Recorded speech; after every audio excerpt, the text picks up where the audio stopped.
Renowned Philadelphia chef Marc Vetri occasionally stutters, but his message is clear.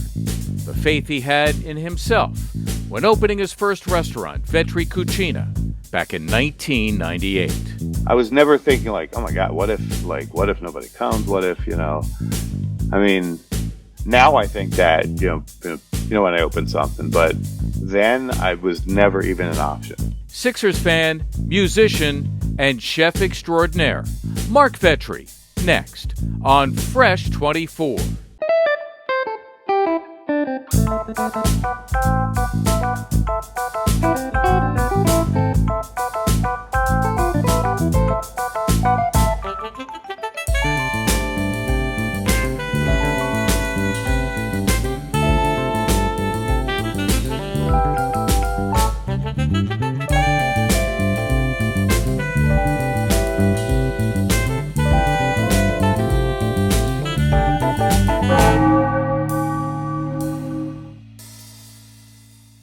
Marc Vetri, Philly guy, Philly sports fan, chef extraordinaire, family man, musician. Marc Vetri, welcome to Fresh 24, my man. Hey, man, thanks for having me. So good to have you. Where are you, by the way? It looks great. I'm in the mountains, man. It's in Boulder, Colorado. Nice. Yeah, we have a house here now, and we're here for most of the summer. So the restaurants, they just kind of go and you could chill there for a little bit? A little bit, yeah. I mean, nowadays you have a lot of, you can always, hop on, hop on like the Zoom calls, and you can make a lot of phone calls. And if I have to run, to Vegas or to Philly, no big deal. Like this, Friday I have to run to Vegas for the weekend. So I'm like still involved and all, but we like to just kind of hang here. Nice. Looks really good, really chill. It is nice. It is nice. Listen, we got a lot to talk about. Your Sixers fandom, of course, your love of music. I do understand you're quite the guitar player, and your success as a chef. But first, and I'm sure a lot of people have asked you this, but I'm a big fan of The Bear, the TV program on Hulu. And for the uninitiated, it's the story of a fine dining chef who comes back to his hometown, Chicago, and ends up running a beef restaurant for his older brother who commits suicide. It's now in its third season. There's a lot of family drama. There's a lot of kitchen drama. Yes. Have you seen it? Oh, I have. Yeah. I love it. And literally everyone asks me, have you seen The Bear? Have you seen The Bear? What do you think? What do you think? Is it like real? So I mean, I just love it, number one, because there's so many food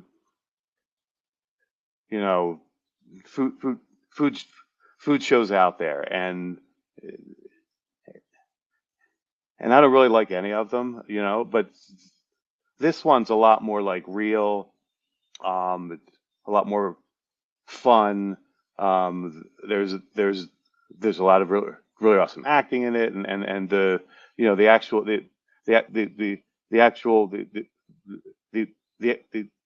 storyline is like really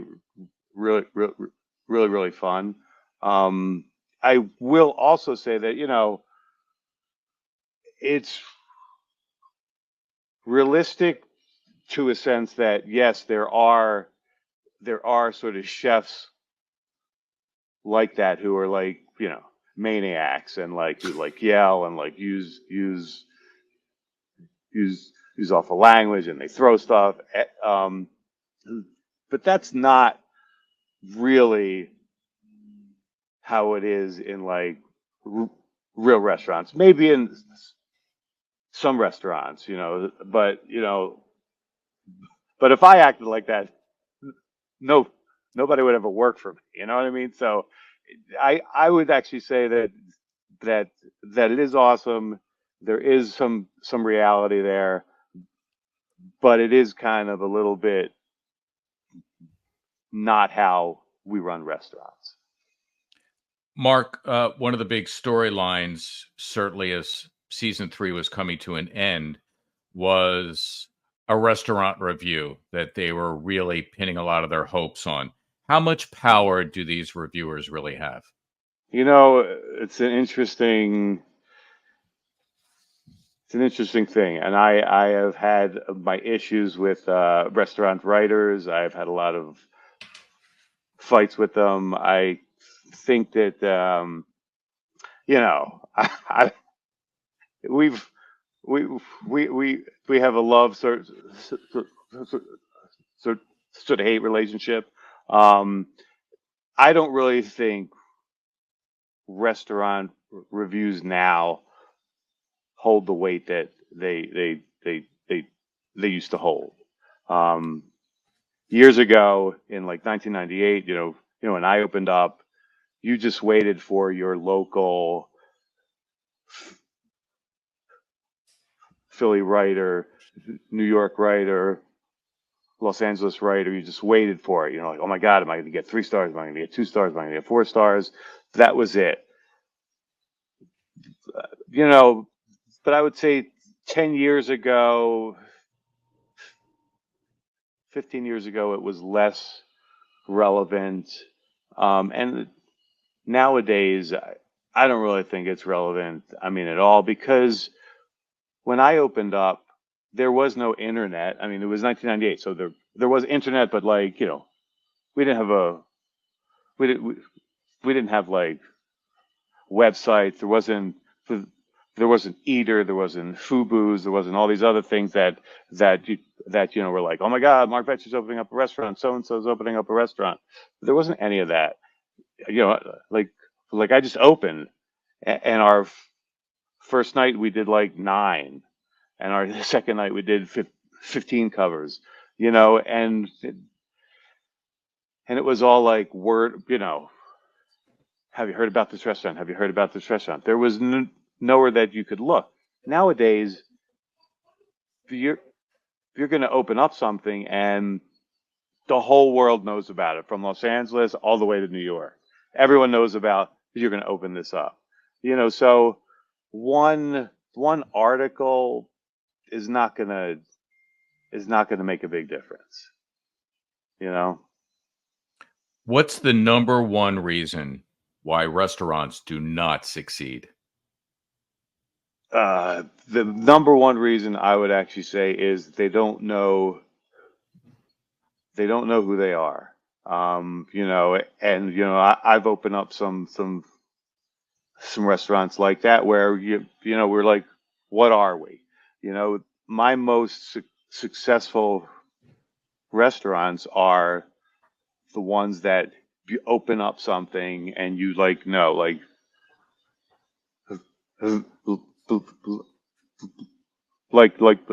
for example, um, Fiorella. Um, it's a noodle bar. We knew exactly what it was. 6 noodles on the menu, 4 apps, one dessert, fast in and out, you know, rocking it out. There's no question what it is. Uh, my oldest, my old, my oldest, my my my oldest restaurant, Vetri. When I opened that up, I knew exactly what it was. A lot of folks open up and they they add things because they want to make sure that there's like something there for everybody. And then they put a hamburger and they put a salad and they put a Caesar salad with stuff on it, and then they put this and that. And it's like you could eat anywhere, to eat those items. So you have to really know who you are and what you're all about. I think that's what folks want. But they want, my my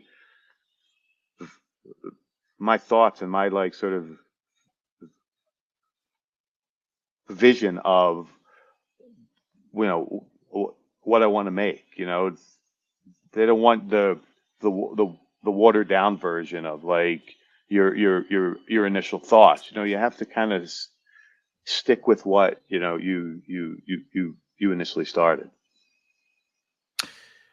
You ever go into a restaurant, eat a meal, and in your mind sort of reverse engineer what it is that you're eating and saying, maybe I'd like to steal this? Oh God, yeah, we still shit all the time. Still from the best. When I'm in Italy, I'm always like eating, writing things down. Making photos. And I'm like, oh, I'm gonna make this when I get back to Philly. I'm gonna make something like it. Um, but it's never like the same thing. It's always like, you know, this flavor I really like. Like like I can make it like this or I can make it like that. But yeah, that's why I fly to Italy, once a year. Um, I just get my inspiration from all over the place. Italy was certainly a big part of your development and training, and we're going to talk about that a little bit later on. But uh, I think a number of people, including me, I I think I would like cooking, but I really don't know where to start. I can make a few basic things, and that's it. Hmm. Where do I start if I decide, what, I really want to become more of a cook than I am? What are the first things I need to consider? Just well, number one, you have to have some some some good knives. You have to have stuff you know to make things with. That's important. And then I think you you just have to start eating and like reading like simple like recipe books, and just messing around with things. Maybe start with a s- simple omelet, or things like that, and then like move on to a really nice salad. Go on to a soup, and then maybe make an entree, sear a hamburger. Like there's like everyone thinks like that's easy, but you have to make it right. You have to have some really hot, really, really, really, really hot skillet. You have to season it right. You have to sear the one side really, really hard, and you have to flip it. It's like there's all these little like nuances. To even the simplest things. That if you don't really like know, it's not gonna. You're gonna. You can always like make a nice something, but you want to like level it up always. So I think that's you know that's the thing that you really have to think about. Later on, I want to talk a little bit more about your love of cooking, how you got started, how you became successful. But first, you ever wish you were a great athlete? I always I always wish I was a great athlete, but these knees they don't allow that. And my height also. Well, actually, I I think I actually used to be 5'11", but now I'm like 5'9.5" because my Oh, spine keeps you're shrinking. getting to that stage, yeah, Oh right, God, oh I'm there. right. I'm not getting there, Mark. I'm there. Did you play sports as a kid? I played, rugby. I wrestled a little bit. I obviously love like the, basketball. Um, Played a lot of basketball, but I was your weekend your weekend warrior. I was never like near anything that would resemble, you know, what we're talking about. What are some of your earliest 76ers memories? Oh God, I remember going to the games early on. You know, I remember obviously when they won. I remember watching, Moses Moses Malone, Irving, Maurice, all those guys. Just it was amazing, you know. I used to, I obviously love them, love, love them now. But you know, when you're like young, you know, I was whatever 13, 14 years old when they won. It was like the most exciting like moment, you know. You know, like my son was 14 years old when the Eagles won, you know, and it was just like, you know, you could see the look on his face. It was the most, you know, it was amazing. So yeah, I mean, they were they were it back in the '80s, and you know, late '70s, '80s. Used to love them. They were pretty good in 2001 too, when Allen Yeah, Iverson led them to the NBA yeah. Well, Finals. yeah. If your kids say to you, I was. "Dad, tell me what was that like?" What's your answer? It was just magical, you know. I mean, watching Allen Iverson also. Yeah, I remember the series. I remember the the first game. Everyone was like, "Oh, they're gonna lose," and they won that first game, and I was like, "Oh my God, maybe we can win." And then obviously four in a row we lost, but it was just it's magical. I mean, and it's like still magical now. Like, I mean, I have a video that I should actually send you after this. When so I was at the Eagles the you know when they won the Super Bowl, um, and I have a video of the last. You remember there was that last like heave, you know, the end zone, and I was like, I'm gonna video this because you know because if we win, it's amazing. So I have this thing 30-second video, and I am screaming like I am 7 years old. I mean, it is just, you know, and what I was like 50 years old then, and I look like the the largest adolescent in the history of the world. But that's what sports makes us feel like. And I will actually send you the video because it's hilarious, you know. I think a lot of people have that video, and that ball, that last throw from Oh my God. Brady, it was in the air forever. It was in the air Forever. forever. You right, Well, right. and the stadium was silent. Like I was Yes, there. It was silent. Like it was crazy.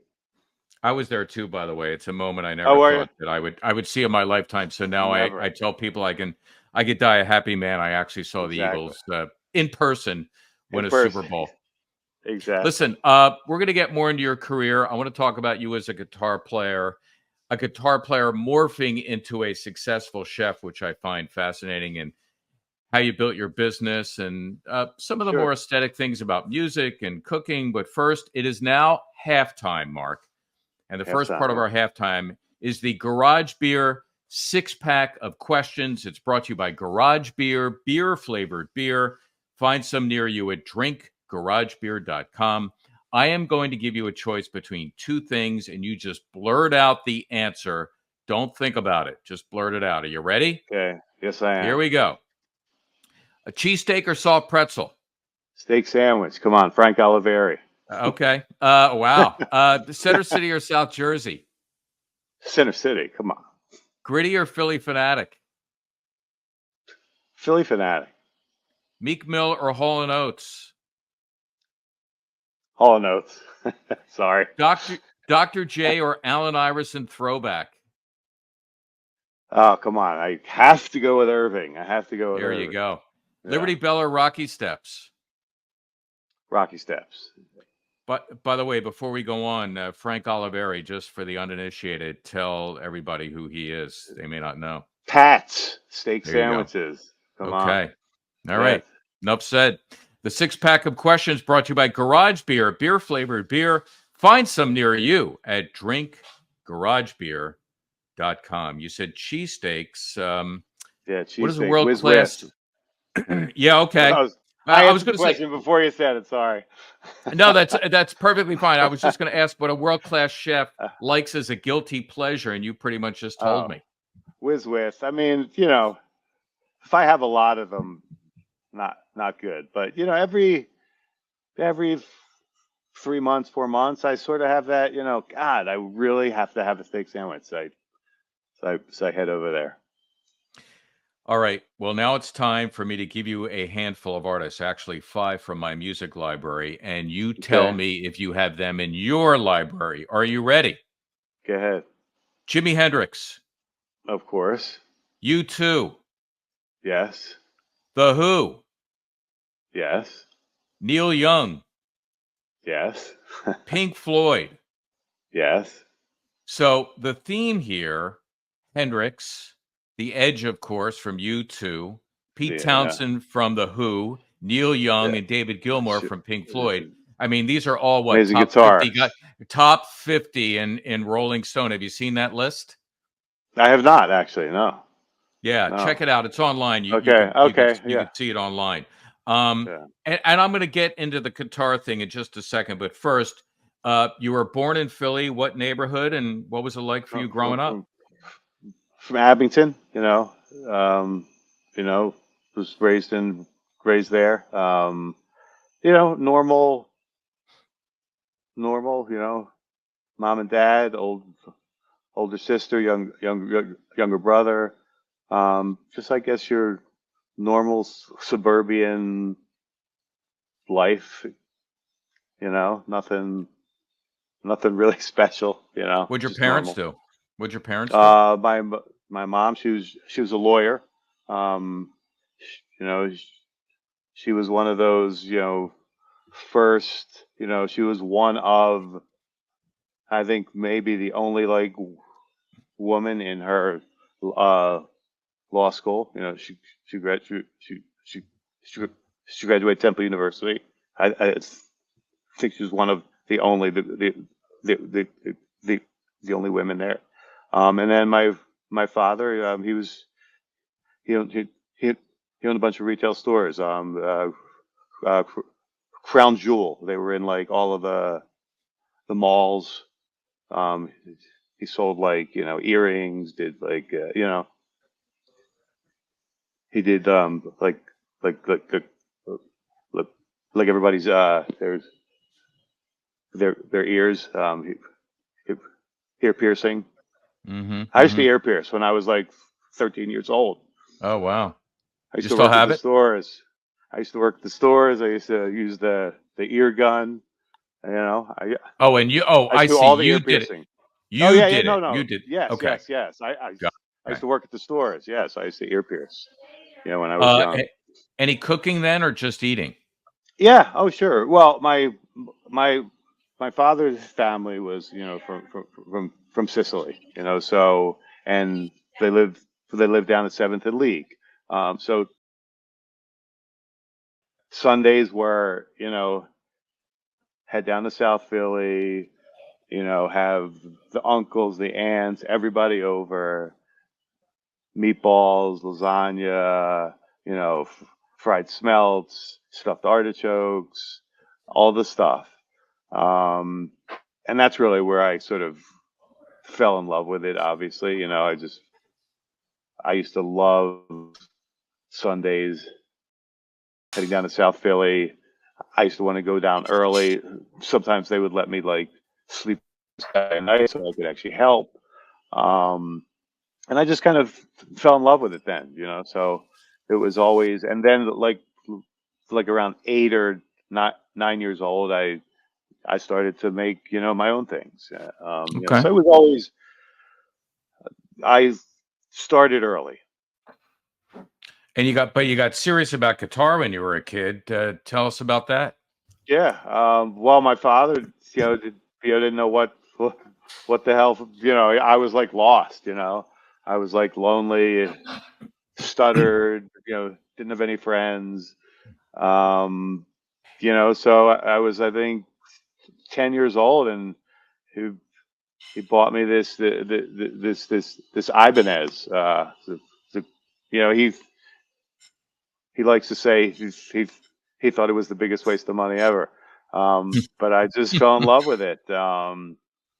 Had this little amp. I used to, you know, stick it all like all the way up, and I used to just do, you know, smoke on the water, and dan dan dan, Dun, dun, and dun, dun. then exactly, Mhm. neighbors would be phoning up. Would you tell them to shut up? But I just loved it, and I kind of never stopped. So you were going to music school, and I guess you were what, working as a line cook, and that's a hard Yeah. job. You're cranking stuff out all the time. But apparently you transitioned during that time from thinking, I guess, what, that music would be a career to, hey, maybe the chef thing would work. Well, I mean, it was kind of, started off here in Philly. I went to so I went to Drexel University, um, and so I used to work nights, like I think Wednesday night, Friday night, and like Sunday brunch at the White Dog while I was in school there. Because it was a block away. And then after 5 years of school, um, my mom and dad were like, "What do you want to do? Where do you want to work?" And I was like, "I actually want to go to Los Angeles because I want to go to music school, the Musicians Institute." And they're like, "Oh, well, that's not what we were expecting." Um, so they were always super supportive, and so I moved out there. I so I went to the music school there, and I used to work nights because obviously I had to make money. Um, so I was out there for 4 years, and I was working, and I finally met up with some other, like, some singer and some other musicians. We had a band. We used to hit some live shows. We're in the studio. We're making music. I was like working mornings. We're in the studio in the evenings. I was actually working nights, and we were just kind of figuring it out. And I was out there for 3 4 years, and I really wasn't loving it. And it was kind of, I was looking for my next thing, and I met a restaurant owner out there, um, who I was kind of hanging out with a little bit, and he was from Italy. And I was like, I'd really love to go to Italy. I don't really like the food here. And he said, "Hey, I know a guy who's up in northern Italy, right, right outside of Milan, Bergamo, um, who has a restaurant, and he has like rooms for line cooks, and you could you could go live there." And I was like, "Really?" And he's like, "Yeah." So I was like, "Okay, I'm gonna go." And he wrote me a letter, and he was like, head to the restaurant, hand the guy this letter. And I was like, "Okay." So I bought a one way, you know, and I landed in Italy, and I went I went to the restaurant, handed the guy the letter. He read the letter. He like rolled his eyes. He was like, "Jesus Christ." And he had a guy show me the room, and I started that for that night. And that was it. So you work there, and I know you spent some time under the world-renowned chef Wolfgang Puck. Well, that was Um, yeah, that was in L.A. Yeah, that was in LA. Okay, so you did yeah, that yeah, first, then yeah, Italy, and then yeah. at some point, do I have this right? You actually opened up your first restaurant in Alaska, of all places? Well, it wasn't my restaurant. It was Okay, I you opened were up. working. Yeah, Okay. yeah. So it was right after Italy. Um, I got home, and I was looking for, and I was in LA, because that's that's where all of my stuff was, and so I was like, oh, maybe I'll stay in LA, maybe I'll move back to East, and I was eating out somewhere, and some guy was like saying something in Italian, and I, since I was like right back from Italy, I understood, and he was like, oh, you understand? I was like, oh yeah, blah blah blah. I lived in Italy. He's like, oh, what do you do? I'm I'm a chef. He's like, oh, I'm opening up a restaurant in Alaska. And I'm like, that's great. Have fun. And he was like, you a good cook? I'm like, yeah. He's like, why don't you come to my house and make make me dinner for like 30 people? Oh, And I was like, oh, I mean, I need the money, so yeah. yeah, yeah. So I went over, made him this meal, and he was like, I want you to be my chef. I'm like, dude, I'm not moving to Alaska. He's like, fly up there with me for the weekend and just look at it and yada yada. So I went up and I was like, wow, this is kind of cool. So I did it, you know. So you actually opened your first restaurant. I think I have this right in September of '98 in Philly, and you have succeeded in opening a number of other restaurants, doing so without ever having taken a loan or being indebted to an investor. Is that right? And if so, how did you manage that?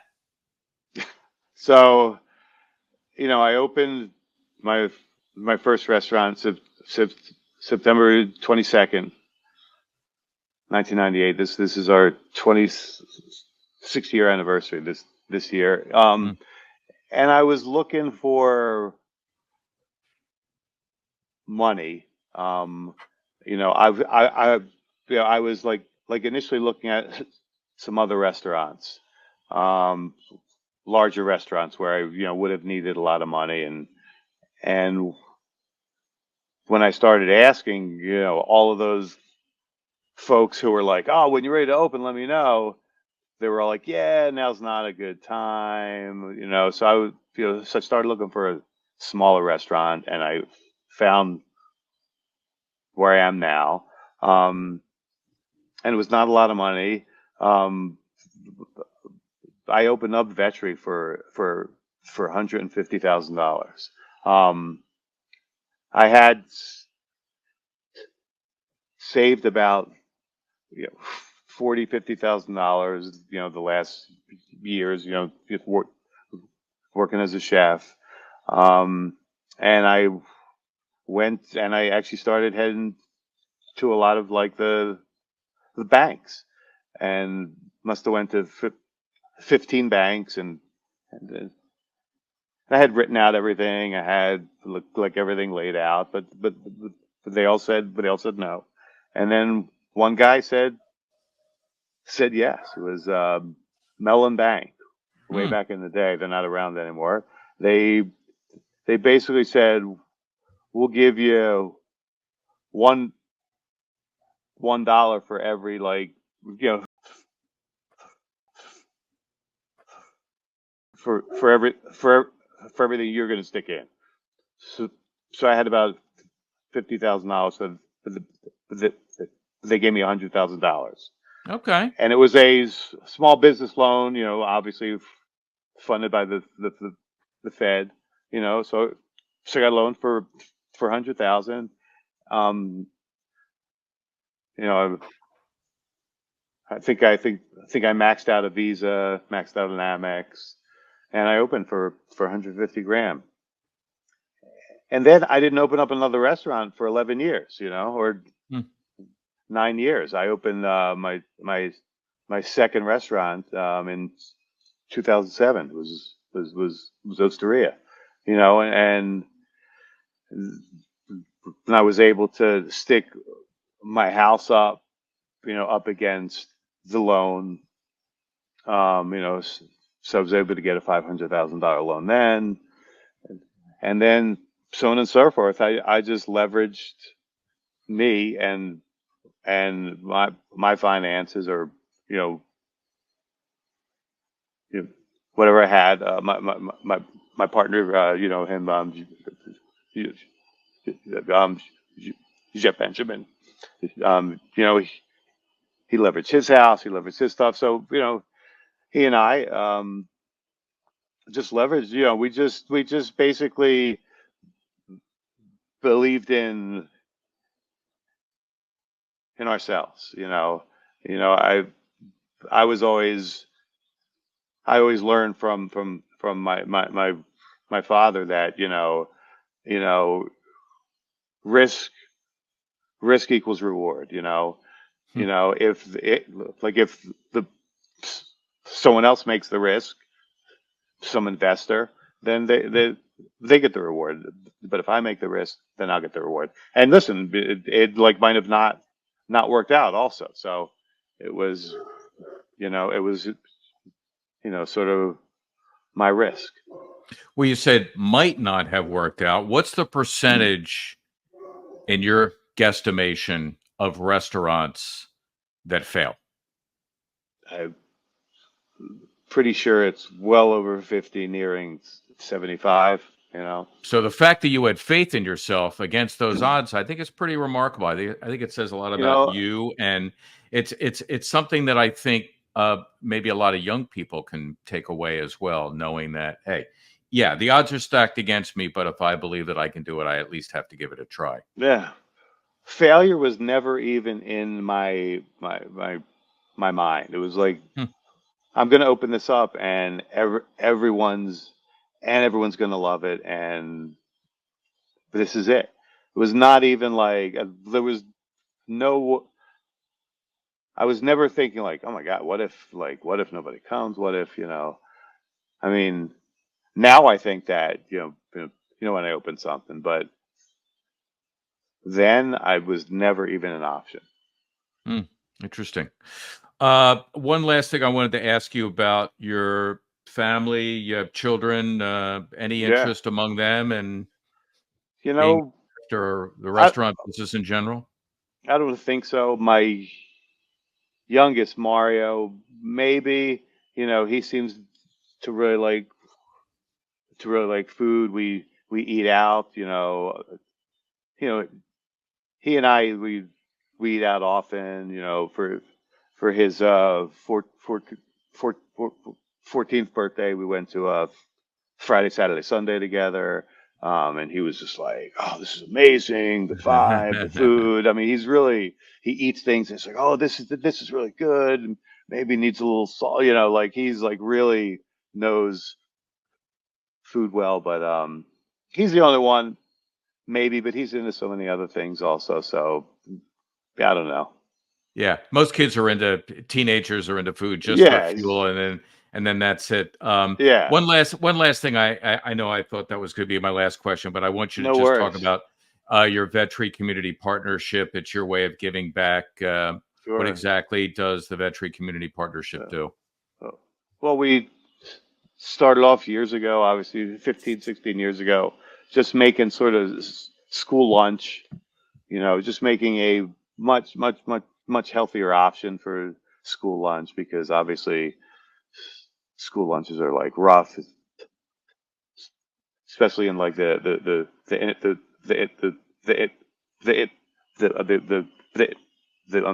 the inner city schools. Um, but then we sort of slowly realized that that wasn't super sustainable. So we just kind of started showing folks how to make food, showing folks how to make healthier food, just showing them options, knife skills, what what what what to do with vegetables. We have a bunch of like mobile food vans, and we head to different farmers markets, and we do a lot of after school things. And now we have this awesome office with a you know with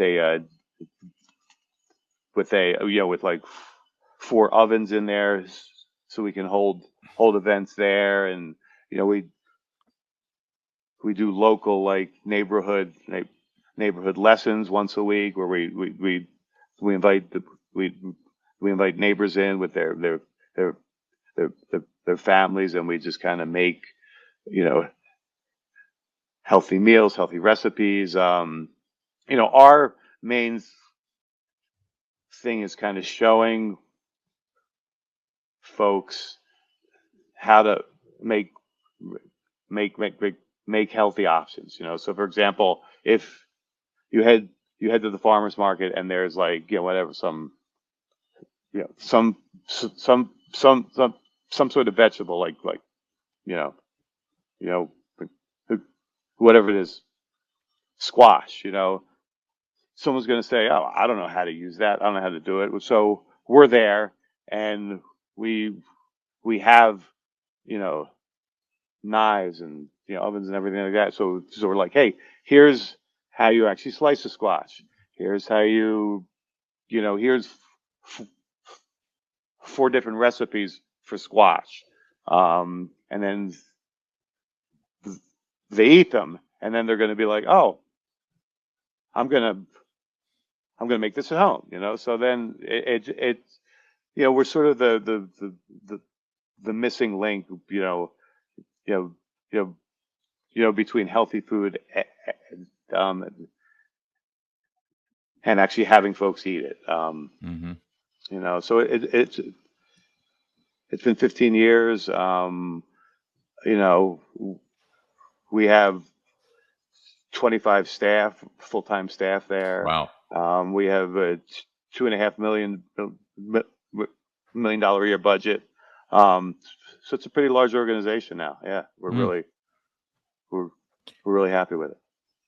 Marc, I've eaten at your restaurants. You're great at what you do.